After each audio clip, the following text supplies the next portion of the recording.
बिस्मिल्लाहिर्रहमानिर्रहीम। अस्सलाम वालेकुम। लाइव डॉक्टर शाहिद मसूद के साथ मैं हूँ सुमेरा सलीम। नाज़रीन, भारत की जानिब से दरिया में पानी छोड़े जाने और बलाई इलाकों में शदीद बारिश के बायस दरियाए चनाब सतलुज रावी के भाव में मज़ीद इजाफा हो गया है, जबकि पहले से बिपरे दरियाए चनाब से खौफनाक सैलाबी रेला मुल्तान डिवीजन में दाखिल हो गया है। जबकि वज़ीर-ए-आज़म शहबाज शरीफ साहब ने बीजिंग से चेयरमैन NTMA को टेलीफोनिक रब्ता किया है। सैलाबी सूरत हाल पर ब्रीफिंग भी दी है। उन्होंने कहा है कि रेस्क्यू और इमदादी कार्रवाइयाँ तेज़ की जाएँ। इसके अलावा भी दीगर मौज़ूआत पर आज हम गुफ्तगू करेंगे। स्टूडियो में हमारे साथ मौजूद हैं डॉक्टर शाहिद मसूद। अस्सलाम वालेकुम डॉक्टर साहब। डॉक्टर साहब, अगले 24 घंटों में मज़ीद बारिशों का अलर्ट जारी कर दिया गया है, जबकि वज़ीर-ए-आज़म शहबाज शरीफ साहब से चेयरमैन NTMA ने टेलीफोनिक रब्ता भी किया है। मौजूदा सूरत हाल पर ब्रीफिंग दी गई है। देखें, ये तकरीबन उतना ही बड़ा सैलाबी रेला आ रहा है जितना भारत ने पहले, अब यूँ समझें कि जितना पहला सैलाब था जी, पहले मरहले पे जो सैलाब आया जी, था, जी। जो हमने खैबर पख्तूनख्वा और पंजाब में देखा, उतना ही पानी और आ रहा है। सही। और ये नहीं है कि एक सैलाबी रेला जो है वो पंजाब से गुजर के उस सिंध की तरफ बढ़ रहा है, तकरीबन उतना ही पीछे से उसमें शामिल भी हो रहा है। तो एक बार फिर वो दरिया जिनसे ऑलरेडी वो पानी गुजर के जा रहा था सिंध की तरफ, अब पीछे उसमें मज़ीद पानी जो है वो शामिल हो गया, और उतना ही शामिल हो गया जितना पहले। तो आप ही समझें कि अब ये जिसको हम एक तबाही कह रहे थे या बर्बादी कह रहे थे, तो वो उसमें इजाफा इसलिए हो गया है कि मेरे ख्याल से मैं अपनी बात समझाने में कामयाब हो गया हूँ कि पानी जो लोगों का ख्याल था पानी गुजर चुका है, अब यहाँ से गुजर गया है और जनूब की तरफ जाएगा और फिर सिंध में जाएगा और फिर दरिया बहर अरब में गिर जाएगा। लेकिन अब दोबारा पानी जो है वो उन्हीं दरियाओं में, उन्हीं आबादियों में, उन्हीं, और ये जब ये पानी इतना जो है ये अल्लाह की रहमत भी है, लेकिन जब जहमत बनता है पानी, तो ये जब पहाड़ों को, घरों को, बस्तियों को ये तोड़ता हुआ आगे बढ़ता है, तो आप ये समझ लें कि अगर ये पानी ऊपर से कहीं आपको गिरता नज़र आ रहा है, तो उसमें बेशुमार जो हैं वो आप समझें कि बॉम्ब्स हैं या मिज़ाइल्स हैं, पत्थर हैं, उसमें दरख्त हैं, उसमें कचरा है, उसमें कंक्रीट है, घरों की टूटी हुई छतें हैं, मतलब उसमें बहुत कुछ है। वो सिंपली पानी नहीं है, तो वो जहाँ गिरता है उसको फिर अपने साथ तबाह करता हुआ आगे ले जाता है। तो अब ये है कि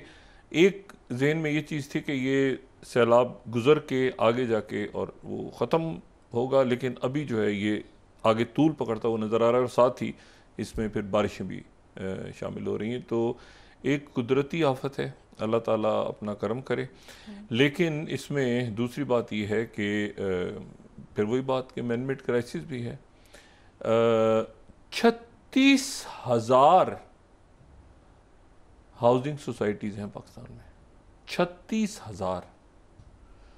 और इनमें से अक्सरियत, अगर आप आज से 20 साल पहले चले जाएं तो आपको कोई हाउसिंग सोसाइटी अगर मिलती थी तो वो हुकूमत ने बनाई होती थी, कोई मतलब मुलाजमीन है, मुख्तलिफ सरकारी मुलाजमीन हैं, या उनके लिए, या किसी और अंदाज में कोई जो है वो होता था शहर एक्सपेंड होना है तो जी ये स्कीम बननी है, ये स्कीम बहुत कम 20-25 साल, ये पिछले 20-25 सालों में जो मैं बार बार बात कहता हूँ कि जो पाकिस्तान में एक चीज़ का एक होता है ना, बूम आता है उसके बाद वो बबल फटता है, तो ये बबल आया और बबल वो उसके बाद बस्ट हो गया। .com बबल और ये बबल्स जो आते हैं ना, एक बबल आया और वो हाउसिंग सोसाइटियों का बबल वो ख़त्म हो गया आज से, और इन हाउसिंग सोसाइटियों की फिर थ्रू मनी लॉन्डर और अच्छा जी बहुत पैसा मुल्क से गया, और उसमें लोगों के हमेशा जहन में यही रहा कि भाई तो कानूनी सोसाइटी है, और कानूनी सोसाइटी है तो हम घर लें, वो लोग क्या देखते हैं इसमें, और एक ने लिया, दूसरे ने, तीसरे ने, चौथे ने, और बड़े बड़े उसमें इश्तिहारात, बड़ी बड़ी सेलिब्रिटीज सब आ रहे हैं, तो उन्होंने कहा ठीक है, और लोग क्या देखते हैं चीज़ की, ये भी मंजूर है, ये अगर सूबाई हुकूमत से भी मंजूर है, लोकल अथॉरिटी ने भी मंजूर किया हुआ है, वफाकी हुकूमत ने भी लाइसेंस दिए हुए हैं, तो मंजूर है सबको। तो वो अब अचानक पता चल रहा है कि जी वो तो इलीगल थी, इसने परमिशन दी थी, उसने दी थी। मैं आपसे बात करूँ ना कि इसमें बहुत पैसा मुल्क से बाहर गया, और फिर उसके बाद जो है वो दूसरा तरीका जो अब सामने आ रहा है या आएगा या आना चाहिए, वो है कि पिछले 5-6 सालों में पाकिस्तान से बहुत बड़ा पैसा जो मनी लॉन्डर हुआ है वो क्रिप्टो के थ्रू हुआ, ठीक है, क्रिप्टो के थ्रू हुआ, और उसमें बड़े बड़े नाम, बड़ी बड़ी शख्सियात, गेमिंग एप्लीकेशंस और ये और वो, और उससे हट के, यानी गेमिंग एप्लीकेशन तो एक चीज़ है ना, उससे हट के क्रिप्टो के थ्रू पैसा पाकिस्तान से बहुत ज़्यादा बाहर गया, क्योंकि उसका कोई मैकेनिज़्म नहीं था यहाँ पे, और अभी भी उसके लॉज इतने वाजे नहीं हैं, तो लोगों ने क्रिप्टो में यहाँ से पैसा वो बाहर ले गए, और जो है उसके नतीजे में पैसा बहुत ज़्यादा पाकिस्तान से बाहर चला गया। तो ये सारा वो सब वो पैसा है मेरे ख्याल में, जो कि ये जो तबाही और बर्बादी है, इस पे पैसे को वापस ला के उससे अरसर नौ तामीर करनी चाहिए। और बहुत पैसा है, बहुत कई सालों का बजट बनता है पूरे पाकिस्तान का, दिफाई बजट, आपका ज़राअत का बजट, आपके तरक्याती मंसूबे, और जो मुतासरीन हैं जिनके साथ धोखा हुआ है, इनके मालकान को अरेस्ट करके, इनकी जायदादें जब्त करके उनको पैसे वापस करने चाहिए। जो बाहर ले गए हैं तो वो मतलब कोई इसका मैकेनिज़्म मेरे ख्याल से बनाना चाहिए रियासत को, और वो बनाएंगे आने वाले दिनों में। बाकी जो लोगों ने खुद ही, वो किसी ने नाले के किनारे रिजॉर्ट बना लिए, होटल बना लिए, वो बना लिए, वो बहरहाल उनसे गलतियाँ हुई, लेकिन इंसान है तो उनकी भी मदद सबको करनी चाहिए। तो देखते हैं कि मामला कहाँ जाके ख़त्म होता है। बहरहाल सैलाब जो है वो बड़े पाकिस्तान के इलाके में है, और उसके साथ ही जो दहशतगर्दी के वाक़यात पेश आ रहे हैं, सरदार अख्तर मेंगल साहब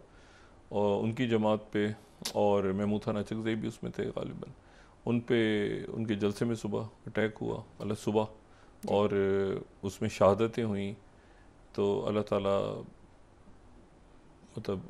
दर्जात बुलंद फरमाए शुहदा के। उससे पहले फितना ख्वारिज की तरफ से एक मामला हो रहा था, उनकी तरफ से एक हमला हुआ था। तो ये दहशतगर्दी भी एक कांस्टेंट फैक्टर है। मैं हमेशा कहता हूँ कि ये दहशतगर्दी अगर मतलब ख़त्म हो जाए तो फिर लॉ इन्फोर्समेंट एजेंसीज ही ख़त्म कर देनी चाहिए। तो ये दहशतगर्दी तो हमेशा होती है, ये तो कांस्टेंट फैक्टर है, जैसे डिप्लोमेसी है, जैसे आपके डिफेंस से है, जैसे बाकी मामला हैं, जैसे आपकी खुराक है, जैसे आपकी ऑक्सीजन है, ये कांस्टेंट फैक्टर्स हैं। अच्छा, अब आ जाएँ जी, सारी दुनिया ने तो आज देखा कि सुबह जो है अल सुबह चाइना की जो फतह हुई दूसरी जंग अज़ीम में, पैसिफिक थिएटर, ये जो पैसिफिक थिएटर है, ये सबसे बड़ा थिएटर, अगर आप इसको रकबे के लिहाज से देखें ना कि कितना बड़ा थिएटर था, तो ये सबसे बड़ा जो है ये थिएटर जो है ये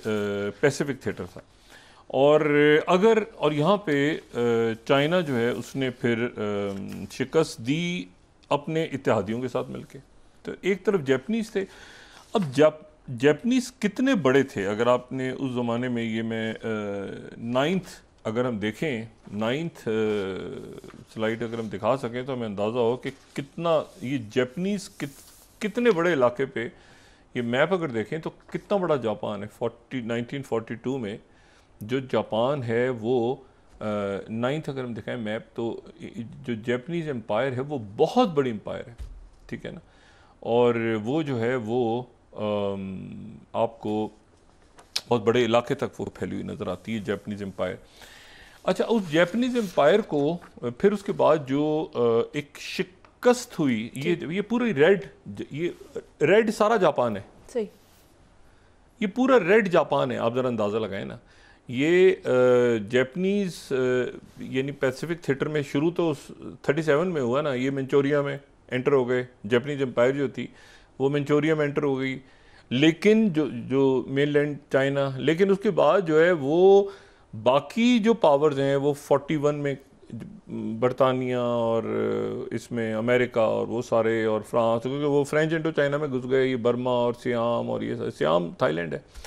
तो ये सारा आप देखें कितना बड़ा, और ये डच ईस्ट इंडीज़ वहाँ पे, न्यू गिनी, तो जापान कितना बड़ा है आप ज़रा अंदाज़ा लगाएं। ये पूरा रेड जो है ये जापानीज़ एम्पायर है 1942 की। अब तो लेकिन इसमें जो है वो फिर ये बहुत बड़ा, आप देखें ना, साउथ ईस्ट चाइना सी, पैसिफिक, इसमें कुछ इंडियन भी आ रहा है ओशन, इसमें सी ऑफ जापान भी है ऊपर, इसमें पूरा कोरियन पेनिनसुला आ रहा है। यानी ये बहुत बड़ा, अगर आप इसको देखें ना तो ये आपको एक्चुअली यूरोपियन थिएटर से बड़ा थिएटर था ये, ठीक है। और यूरोपियन थिएटर से बड़ा थिएटर था, और इसमें जो है फिर जापानीज जो हैं उनको उनके अगेंस्ट ये सारे अलाइज पर जमा होते हैं, और फिर उसके बाद जो है वो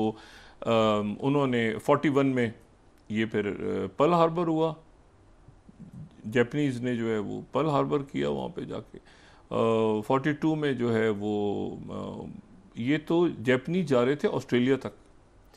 ऑस्ट्रेलिया पर भी कब्जा करने जा रहे थे, तो ऑस्ट्रेलिया को बचाया फिर अलाइज ने, ऑस्ट्रेलिया तक पहुँच रहे थे जापानीज तो बहुत ज़्यादा। और फिर उसके बाद फिर ये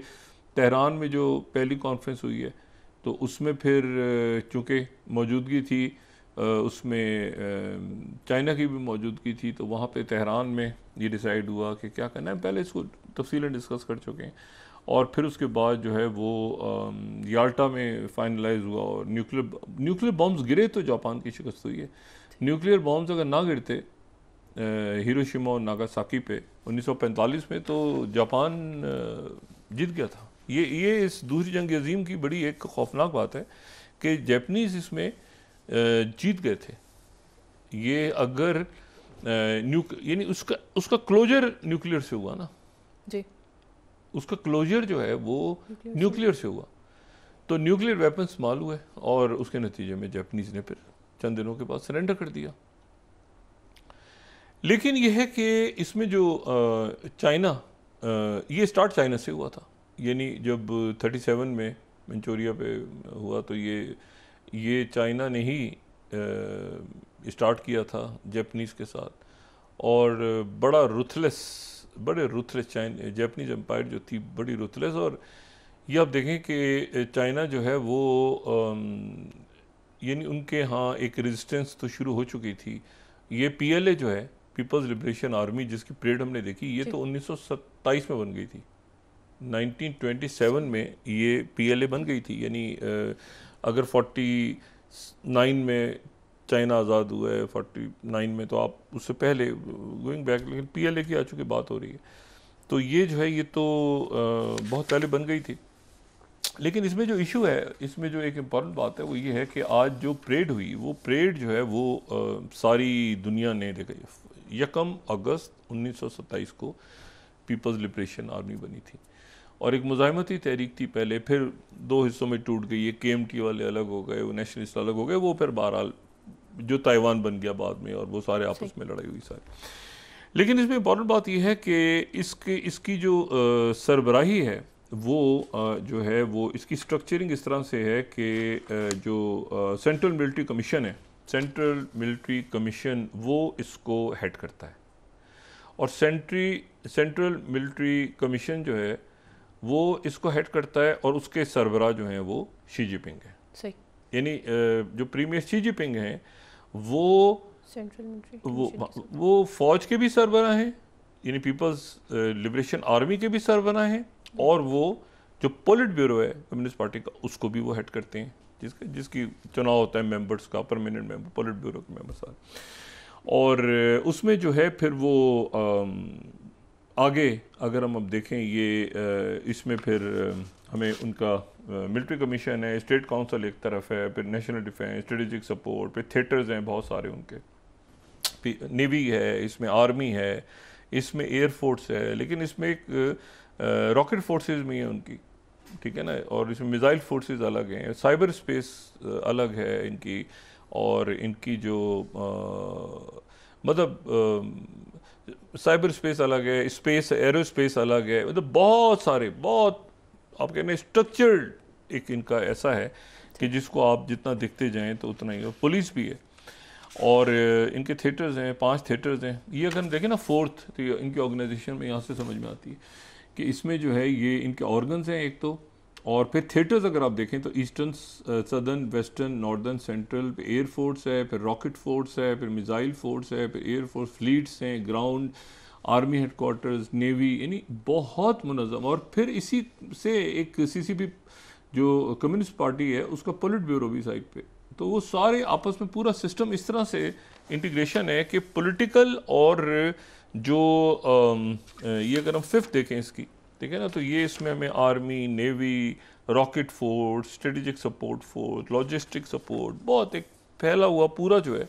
एक इनका सिस्टम है सारा। और उसमें अगर हम 6 देखें तो लीडरशिप इस तरह से चाइना में चल रही है कि वो प्रेसिडेंट हैं शी जिनपिंग, ये जो 6 है ये बड़ी उनकी पोजीशन बड़ी क्लैरिटी के साथ बताती है कि शी जिनपिंग जो है वो प्रेसिडेंट हैं, फिर वो सेंट्रल मिलिट्री कमीशन के चेयरमैन हैं, यानी फौज को भी हेड कर रहे हैं, और फिर साथ वो कम्युनिस्ट पार्टी के वो सेक्रेटरी जनरल भी हैं। वो उसके नीचे फिर पॉलिट ब्यूरो आ रहा है, फिर उधर से वो प्रेसिडेंट के तौर पे वो सारी दुनिया को जो मिल रहे हैं तो प्रेसिडेंट के तौर पे मिल रहे हैं, मुल्क के अंदर वो कम्युनिस्ट पार्टी को हेड कर रहे हैं। तो फिर उसके बाद जो है ये पूरा ये इस तरह से उनका तो वो एक ऐसा स्ट्रक्चर्ड सिस्टम है कि जब आप शी जिनपिंग से बात कर रहे हैं तो असल में वही मैंने बात की थी कि आप फौज के सरबराह से भी बात हो रही है, उनकी पॉलिटिकल पार्टी सबसे जो बड़ी और ज़्यादा रूलिंग पार्टी है और एक कम्युनिस्ट पार्टी ही है, तो उसके सरबराह से भी बात कर रहे हैं और प्रेसिडेंट से भी बात कर रहे हैं। तो अच्छा, अब इसमें आज ये है कि 90 मिनट की इसकी ड्यूरेशन थी सही। और ये तिएननमेन स्क्वायर पे जो है ये बहुत बड़ी तस्वीर चेयरमैन माओ की जो है वो वहाँ पे आवेज़ा थी, और जो चेयरमैन माओ के ही जो टिपिकल उनका चेयरमैन माओ का ही ड्रेस था जो वो पहनते थे चेयरमैन माओ, तो उसी ड्रेस में शी जिनपिंग हमें नज़र आए, प्रीमियर शी जिनपिंग, और उसमें उन्होंने जो है वो जो मैसेज दिया उन्होंने, अच्छा 80 के हिसाब से ना वहाँ पे मतलब है कि कुछ 10,000 से ज़्यादा फ़ौजी दस्ते थे, 26 मुल्कों के रहनुमा मौजूद थे। लेकिन इसमें जो एक इंटरेस्टिंग बात ये थी कि वो 80 दफ़ा तोपें चलीं, फिर 80,000 जो हैं वो छोड़े गए, इसमें जो कबूतर छोड़े गए, 80,000 गुब्बारे, 80 क्योंकि 80 साल हुए मतलब 45 से 2025 तक, तो 80 ईयर्स, तो 80 ईयर्स की जो सेलिब्रेशन है। और उसके बाद जो है वो अच्छा फिर चाइना एक इंटरनल रिफ्ट भी हुआ ना, चाइना तो बहुत प्रॉब्लम्स से गुजरा है ना, इंटरनल फिर एक रिफ्ट हुआ, फिर चेयरमैन माओ आए, फिर वो बहुत कुछ उसके बाद भी होता रहा, मतलब बहुत कुछ होते होते होते होते आप समझें ये कोई पिछले 20-25 सालों में चाइना उभर के सामने आया है। और इसकी अगर कट ऑफ लाइन आपने बनानी है तो आप चाहें तो दिसंबर 2001 से बना लें, 9/11 के 2 महीने बाद से बनाने, जब WTO का मेंबर चाइना बनता है और दुनिया के सामने खुलता है, वो बिल्कुल एक आप समझ लें कि एक दुनिया की मार्केट्स में एंटर होता है। और इतनी तेज़ी के साथ दुनिया की सबसे बड़ी फ़ौज है PLA, सबसे बड़ी फ़ौज है दुनिया की, और सबसे ज़्यादा बजट PLA के पास है, सबसे ज़्यादा फ़ौजी बजट भी चाइना के पास है, और सबसे ज़्यादा नंबर ऑफ़ टूल्स भी चाइना के पास है। और आज जो है वो उन्होंने अपने वेपन्स जो थे वो बिल्कुल ऐसे हाईटेक वेपन्स उन्होंने आज दिखाए जिसके बारे में अभी तक चमगुइयाँ ही हो रही थी कि क्या ये है या नहीं है। मतलब मिसाल के तौर पे ये जो उनका डोंगफेंग 5C है, DF-5C को कहते हैं, डोंगफेंग का लफ्ज़ इस्तेमाल करते हैं, ये जो मौसम बहार की हवा, ईस्ट विंड जो है उनका एक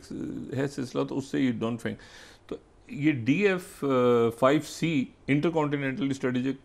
ये न्यूक्लियर मिसाइल, ये पूरी दुनिया में हर जगह पे ये पहुंच सकते हैं। और उसके बाद जो है ये डोंगफेंग 61, अच्छा इससे पहले 41 था, डोंगफेंग 41 आया था ना जब, तो ये था कि शायद या जो DF-41 के बाद ये था कि शायद 45 आ रहा है, या शायद ये था कि 50 आ रहा है, लेकिन ये डोंगफेंग 61 जो mobile intercontinental ballistic nuclear missile, इसमें हाइपरसोनिक ये भी, और फिर 26D भी इन्होंने इसी सीरीज़ का दिखाया, DF-26D, इसको इन्होंने गुआम किलर का नाम भी देते हैं। गुआम वो जजीरा है, वो जो स्पेन से एक गुआम तो एक है ना जो पैसिफिक के अंदर, जो कि स्पेन से अमेरिका ने जो सारा सिलसिला हुआ था, तो अमेरिकन बेसिस हैं गुआम पे, तो गुआम किलर और इस तरह का उसका नाम रखा हुआ है। फिर उसके बाद ये है कि हाइपरसोनिक एंटी शिप और स्ट्राइक मिसाइल्स, उसमें YJ-15, YJ-17, YJ-19 और YJ-20 ये फर्स्ट टाइम आए हैं सामने, ये भी फर्स्ट टाइम आए हैं, और ये एंटी शिप और स्ट्राइक मिसाइल्स हैं, एंटी शिप और स्ट्राइक मिसाइल्स हैं। अच्छा, और फिर उसके बाद YJ पूरी सीरीज़ जो है ना ये एंटी शिप मिसाइल्स की है, और ये जो है ये इसमें इस बात की मुकम्मल सलाहियत है कि ये जो रेडार सिस्टम्स हैं उनको ये उनको डिसीव करती है, तो आगे बढ़ती है। अच्छा, फिर ड्रोन सिस्टम जो उनके आए हैं और अनमैन्ड सिस्टम, उसमें FH-97 सबसे पहले सामने आया है इनका। ये स्टेल्थ ड्रोन है और ये जो है ये जो जेट्स हैं जिनको पायलट उड़ा उनके साथ साथ ये फ्लाई करने की सलाहियत रखता है। और GJ-11 स्टेल्थ अटैक, ये सारे स्टेल्थ टेक्नोलॉजी पे ड्रोन्स और जहाज़ अब बन रहे हैं, यानी इनको रडार्स कैच नहीं कर पाएंगे। और ये चूँकि आर्टिफिशियल इंटेलिजेंस और इमर्जिंग टेक्नोलॉजी सारा उससे उसके साथ ये उस जदीद तरीन टेक्नोलॉजी के साथ है, तो अंदर बैठे वो फ्रीज होता है ना, पायलट्स को पता ही नहीं वो कहाँ पे हैं, और GPS भी ख़त्म हो गया और बाकी सिस्टम्स भी, उनका सैटेलाइट से राब्ते भी ख़त्म हो गए, उनका कमांड सेंटर से भी राब्ता ख़त्म हो गया, तो जहाज़ इसमें वो फिर हिट हो जाता है। अच्छा, और फिर इसमें जो आगे अगर हम चलें तो इसमें जो एक इंटरेस्टिंग इनकी इन्होंने चीज़ शो की, वो extra large uncrewed under water vehicles इन्होंने जो XLUUVs के नाम से, और ये 60 फीट तवील ये जो हैं ये अंडर वाटर व्हीकल्स हैं। ये सब मेरीन्स नहीं हैं, ये अंडर वाटर व्हीकल्स हैं। और यानी ये सब सरफेस, बहुत ज़्यादा गहराई में भी नहीं, थोड़ा सा ऊपर, जैसे सब मेरीन्स हैं तो उससे थोड़ा सा ऊपर नीचे आगे पीछे ये जाती हैं। और रोबोटिक वुल्स इनके सामने आए। अच्छा, और वो जो हैं वो AI जनरेटेड के, उनके ऊपर बस आपने डेटा फिक्स करना है, या ये है कि इसमें आपने सिर्फ telephone number, mobile number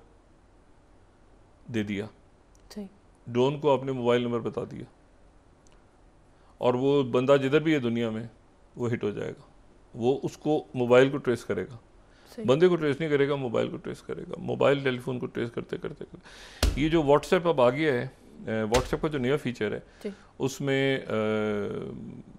location, अब चाहे भी तो अपनी लोकेशन नहीं छुपा सकते। अब जो नए फीचर्स आ रहे हैं, अभी मेरे ख्याल से इस हफ्ते अगले हफ्ते जो व्हाट्सएप का नया फीचर आ रहा है, उसमें आप चाहे भी तो अपनी लोकेशन नहीं छुपा सकते, मगर आप लोकेशन को ऑफ करेंगे तो वो व्हाट्सएप काम नहीं करेगा। तो ये अब इस तरह से ये सारे सिस्टम्स जो हैं और डाटा और ये सारा कुछ, तो अब उसमें यह है कि जो अच्छा, फिर ग्राउंड सिस्टम सामने में नज़र आए, एडवांस टैंक्स नज़र आए हमें टाइप 99A बैटल टैंक्स हमें नज़र आए, AI पावर्ड सिस्टम्स तो बहुत ही ज़्यादा नज़र आए, इसमें स्वार्म ड्रोन्स हैं, टैंक्स हैं।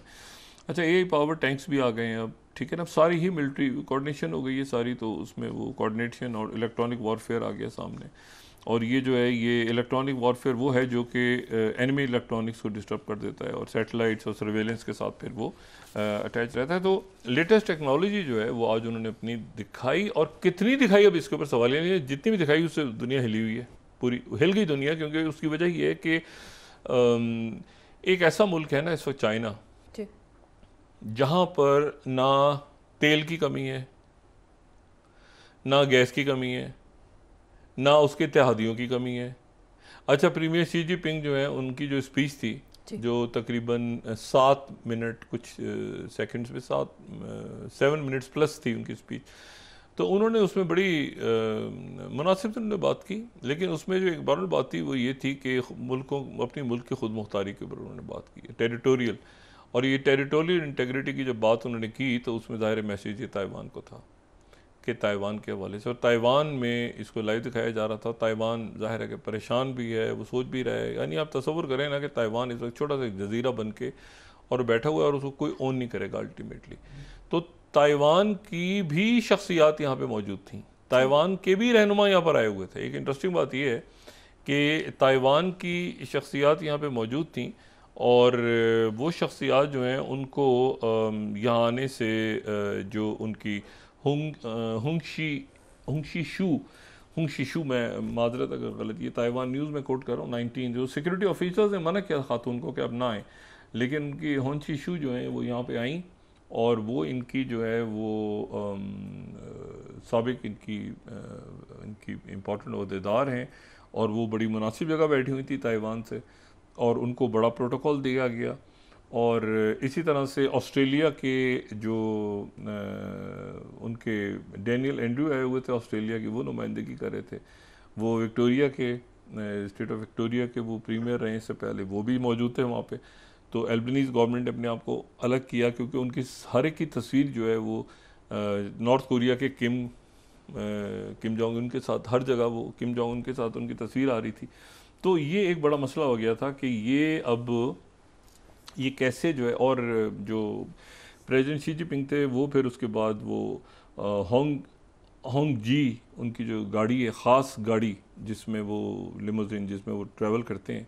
तो उसमें वो उन्होंने ट्रैवल करते करते फिर फौजी दस्तों की सलामी ली, फिर वो स्पीच भी करते रहे दरमियान में, ये सारा सिलसिला चलता रहा। तो एक बहुत ही आप समझें कि एक ऐसा इवेंट था जो पूरी दुनिया के लिए मैसेज था कि भाई ये जो है ये इस तरह से आगे चाइना बढ़ रहा है और चाइना जो है वो इस तरह से आगे जाके दुनिया को लीड करने जा रहा है। और जाहिर है कि मैसेज था कि जहाँ एक तरफ वेस्ट जो है वो आपस में उलझा हुआ है और वो जो है वो एक तरह से आप यूँ समझें कि वो उलझा भी हुआ है और लड़ भी रहे हैं आपस में और कोई सर पैर भी नहीं है, और ये तो एक तरफ से एक मुल्क जो है वो बिल्कुल पुरसकून अंदाज में वो अपनी एक सेरेमनी भी कर रहा है, और सेरेमनी करने के साथ साथ वो दुनिया को ये बता भी रहा है कि हम जो हैं वो पुरसकून अंदाज में यहाँ पे। अच्छा, एक मुल्क जो है ना वो उनके सरबराह की जो शिरकत है वो बड़ी इम्पॉर्टेंट इसमें नज़र आई मुझे। और वैसे तो हर मुल्क के सरबराह के ऊपर अलग अलग बात कर सकते हैं, लेकिन जो मलेशिया के अनवर इब्राहिम थे वो उनकी प्रेजेंस बड़ी इंटरेस्टिंग थी, क्योंकि एक तो उन्होंने शंघाई 4 दिन के लिए होते थे, एक तो शंघाई कॉरपोरेशन ऑर्गेनाइजेशन का उन्होंने अटेंड किया, दूसरा ये कि वो आसियान के भी प्रेसिडेंट है, आसियान ममालिक जो हैं उनके भी प्रेसिडेंट हैं। तो जो साउथ ईस्ट एशिया है उसमें वो आसियान और एससीओ के दरमियान एक पार्टनरशिप बन रही है। सही। और उसके यानी आसियान और ये बड़ी इंपॉर्टेंट बात है कि आसियान और जो एससीओ है उसके दरमियान एक पार्टनरशिप बन रही है। यानी ये एससीओ के जो ममालिक हैं या जो पूरा सेंट्रल है ये मिल रहा है जाके आसियान के साथ। और एक जो इसमें इंपॉर्टेंट बात है जो 13th में कोट करूँगा, जो ये मलेशिया का न्यूज़पेपर उनके कोट कर रहे हैं कि उन्होंने मलेशिया को पुश किया है पूरे ब्रिक्स मेंबरशिप के लिए। ये अनवर इब्राहिम साहब ने अनाउंस किया है। ये जो बेल्ट एंड रोड का तो पहले हिस्सा है, वो बेल्ट एंड रोड का तो 10 साल से हिस्सा है, और बेल्ट एंड रोड का जो हिस्सा है वो बड़ा इंटरेस्टिंग है वहाँ पे। और बेल्ट एंड रोड जो है वो मौजूद है और बहुत ज़बरदस्त वहाँ पे बेल्ट एंड रोड बहुत तेज़ी के साथ जिन मुल्कों में बेल्ट एंड रोड आगे जा रहा है उनमें से एक मलेशिया भी है। लेकिन इसमें जो एक इम्पॉर्टेंट बात है वो ये है कि मलेशिया का वहाँ पर होना जो है वो बड़ा यानी मलेशिया ने बड़ा इसमें गेन किया। एक तो ये फर्दर इन्वेस्टमेंट उनकी मलेशिया के अनवर इब्राहिम के आगे, फिर वो ब्रिक्स में शामिल हो रहे हैं, फिर वो आसियान को एससीओ से जोड़ने में इंटरेस्टेड हैं। और आसियान के मुल्क सारे वहाँ मौजूद थे तकरीबन, जो हमने पहले भी जिक्र किया था कि आसियान के मुल्क तो सारे, और तकरीबन सार्क के भी सारे मुल्क उन्होंने बुलाए होते, सवाए मोदी जी के। मोदी जी पता नहीं सार्क में हैं या नहीं है, लेकिन अच्छा, एक मैं वक्फे पे जाने से पहले आपको सिर्फ एक बात बता दूं कि एक 12-13 साल की बच्ची जो है बड़ी इंटरेस्टिंग वहाँ पे घूमती फिरती नजर आई। या वक्फा लें फिर उसके बाद बात करते हैं। एक बच्ची जो है वो बड़ी इंटरेस्टिंगली वहाँ पे घूम रही थी और सैर करी थी अपने वालिद के साथ, और सारी दुनिया की इंटेलिजेंस एजेंसीज और सारे सफारतकार उस बच्ची को देख रहे थे और उसके बारे में अपनी अपनी रिपोर्ट्स लिख के अपने अपने दारुल हुकूमतों को भेज रहे होंगे या भेज चुके होंगे। ब्रेक के बाद डिस्कस करते हैं जी। नाज़रीन वापस आते हैं एक छोटे से ब्रेक के बाद।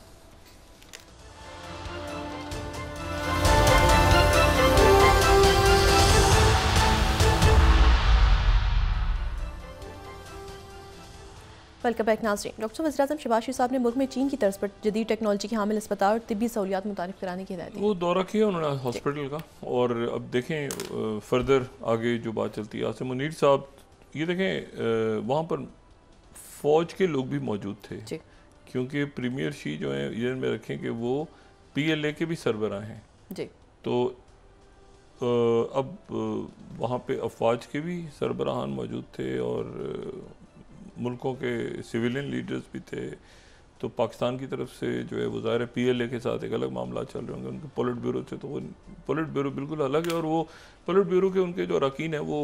बहुत ज़्यादा इंटरेक्ट भी नहीं करते प्रीमियर शी जिनपिंग के साथ। पोलिट ब्यूरो के कुछ अरकान पुराने हैं, कुछ नए हैं, कुछ तब्दील हो जाते हैं, अपना सिस्टम है। लेकिन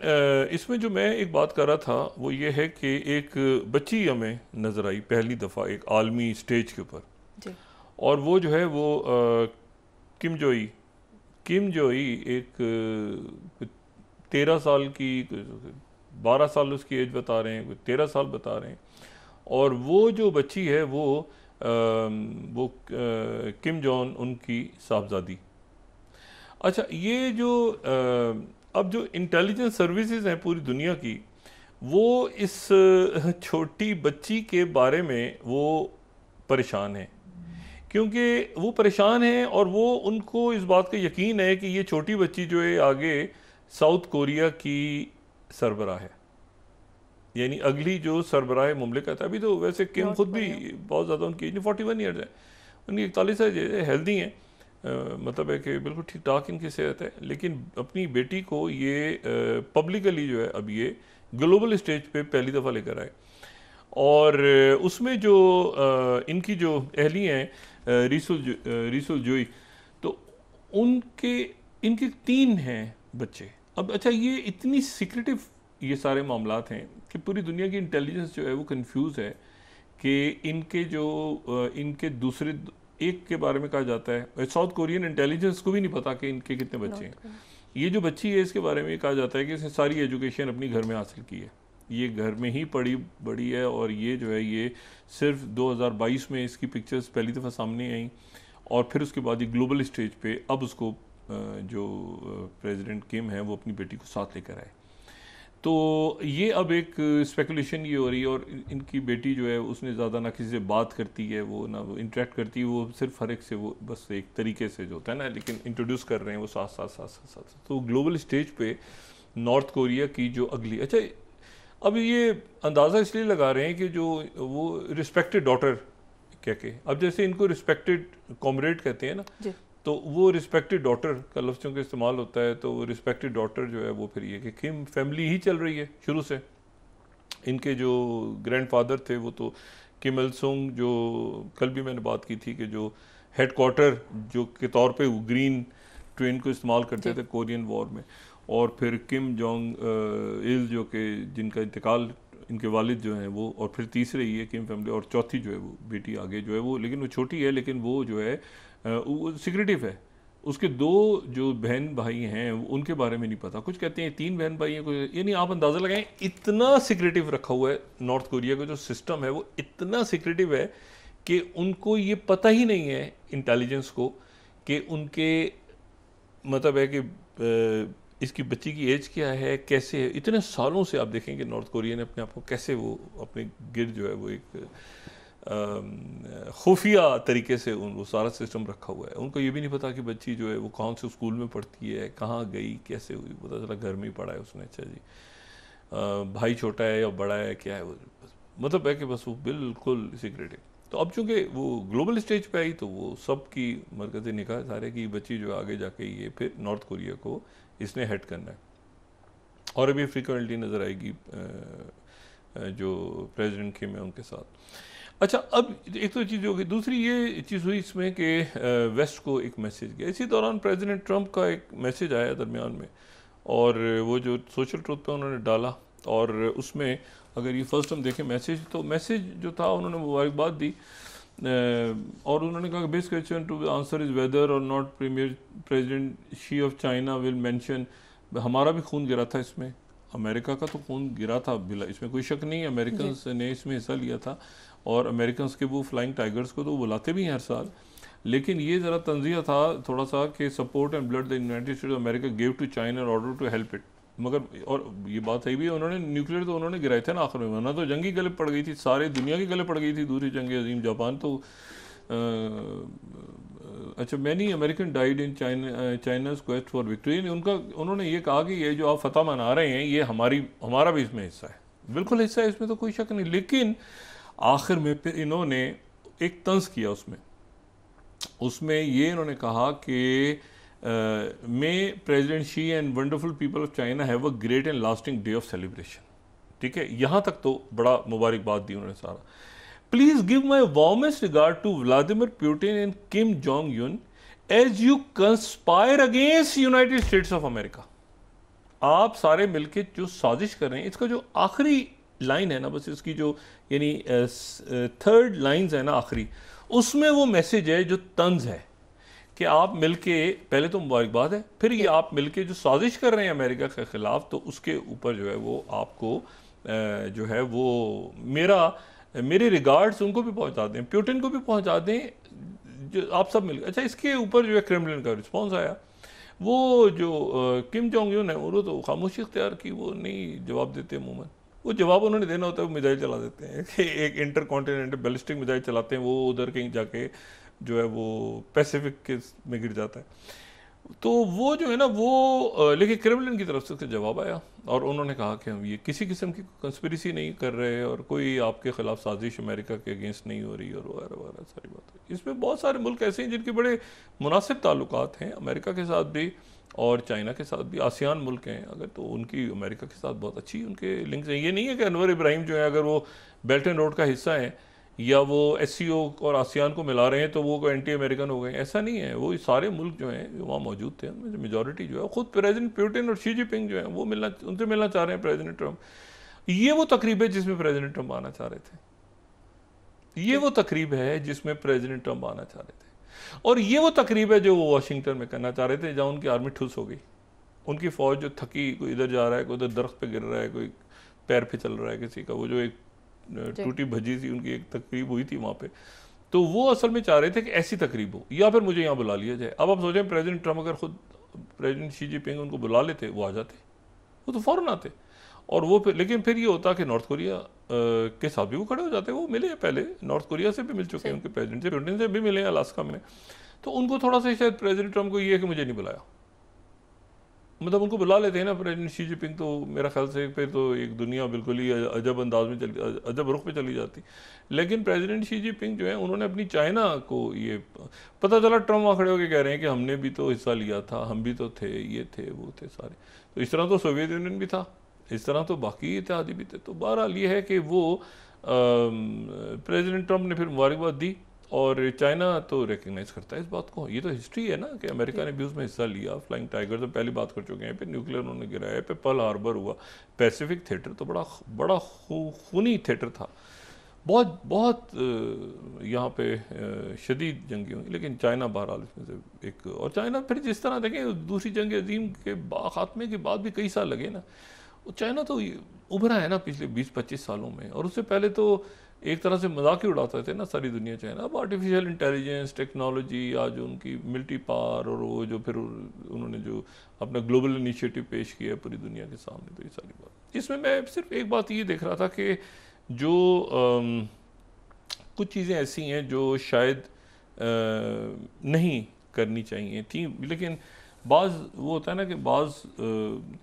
बाज़ दफ़ा वो वक्त गुजर जाता है तो वो अपने पीछे जो है वो बड़ी अजीब सी मेमोरीज़ को छोड़ के चला जाता है, और शायद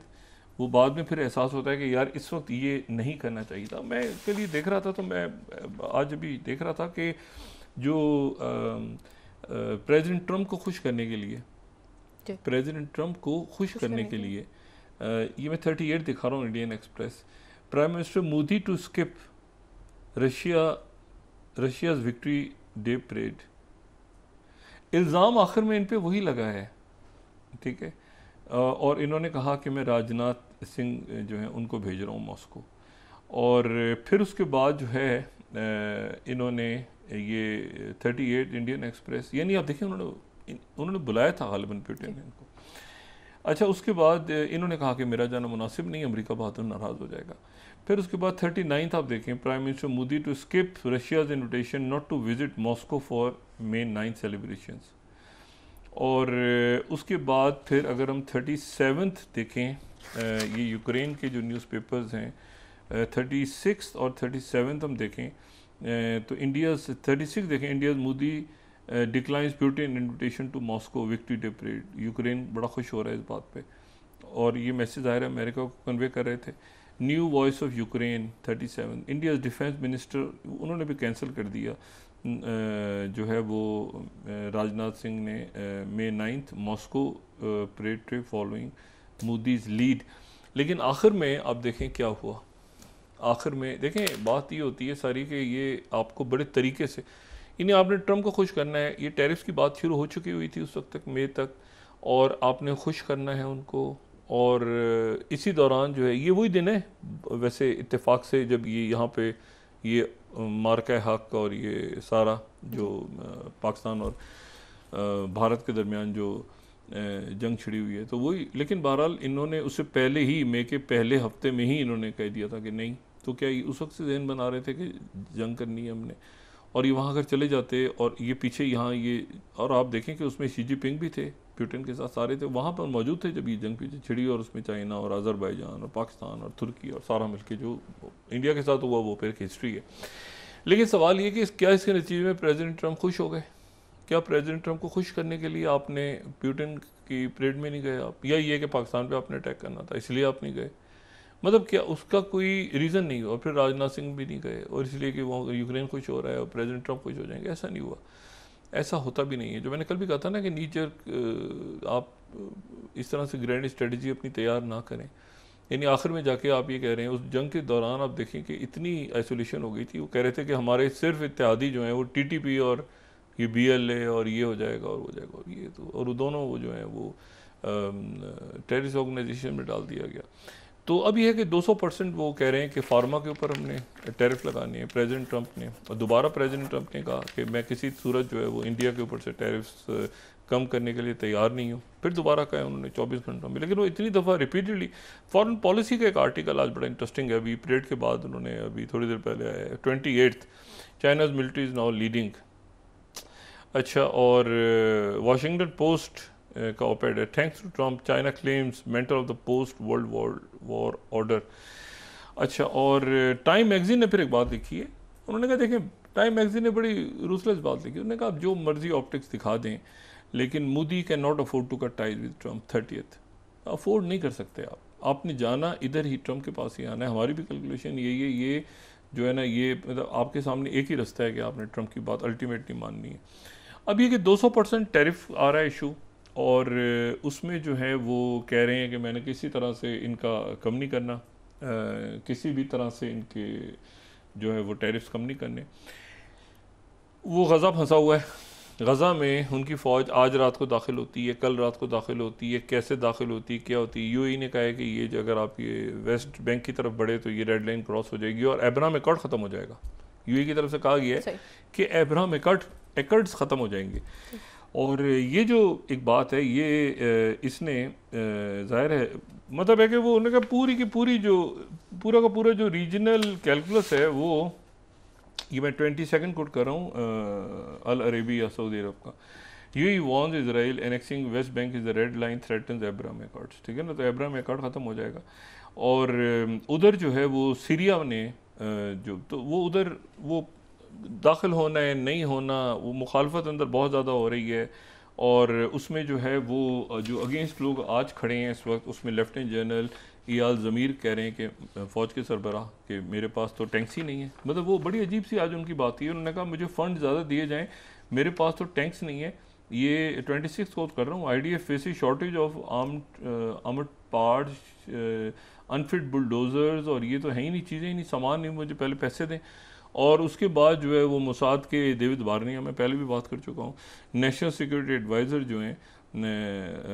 हनिज भी वो, और फॉरेन मिनिस्टर जो सार हैं वो, ये भी जो भी मिलकर आए हैं मार्को रूबियो से, ये सारे के सारे उस वॉर के अगेंस्ट खड़े हो गए। और अब ये वॉर आगे गज़ा में जंग तो जाहिर तो चल रही है ना, अब पूरी दुनिया की अब क्या तवज्जो है, पूरी दुनिया की तवज्जो चली गई है। और उसको शिन बेत ने आखिरी मिनट में बचा लिया, उसको बेन गिवर को मारने लगी थी। आज बेन गिवर को फारिग करने लगे थे हमास, वो आखिरी मिनट पे कोई टिप मिली है और उनके नतीजे में बेन गिवर वही जो मस्जिद अक्सा में दाखिल, तो आखिरी मिनट पे टिप मिली है और बेन गिवर को उन्होंने बचा लिया है। तो ये एक बड़ी खौफनाक सारी सूरत है। सीरिया में बड़े इंपॉर्टेंट इवेंट्स हो रहे हैं। सीरिया में जो अहमद शरा हैं उन्होंने अपने डिफेंस मिनिस्टर को और उसके साथ कैबिनेट के कई और लोगों को, उन्होंने इंटीरियर मिनिस्ट्री के मेंबर्स को, डिफेंस मिनिस्ट्री के मेंबर्स को, कई लोगों को उन्होंने अरेस्ट कर लिया है, क्योंकि वो जो हैं वो जो स्वेदा के अंदर जो वायलेंस हुआ था, जिसके नतीजे में दुरूस कम्युनिटी नाराज़ हुई थी कि एक्सेस हुई हैं वहाँ पे, तो इन्होंने एम एस शरा ने बहुत अच्छा कदम उठाया है। कुछ एप्सोनेज का होगा, लेकिन ये भी कि जहाँ पे फोर्स ज़्यादा इस्तेमाल हुई है दुरुस्त कम्युनिटी के अगेंस्ट, तो उन्होंने दुरुस्त कम्युनिटी मुतालबा कर रही थी ना कि ये यहाँ पे ऐसे हो, तो उन्होंने गिरफ्तार कर लिया एम एस शरा ने। तो ये बहुत एक अच्छा काम हुआ है। लेकिन बात ये सारी कि गज़ा में ऑपरेशन के लिए फ़ौज आज 3 तारीख गुजर गई है ना, इन्होंने पहली तारीख की कमिटमेंट की थी प्रेसिडेंट ट्रंप से कि पहली को हम अंदर दाखिल हो जाएंगे। 3 तारीख गुजर गई, पूरी दुनिया की तवज्जो अब जो है वो गज़ा पे है, और साथ उसके जो है वो पूरा वेस्ट एशिया, उधर यूक्रेन का तो फैसला हो गया, यहाँ पर अब जो भी कुछ होगा गज़ा में और फ़लस्तीन में, और इस हवाले से यहाँ से अगली जियो पॉलिटिक्स दुनिया की इमर्ज होगी।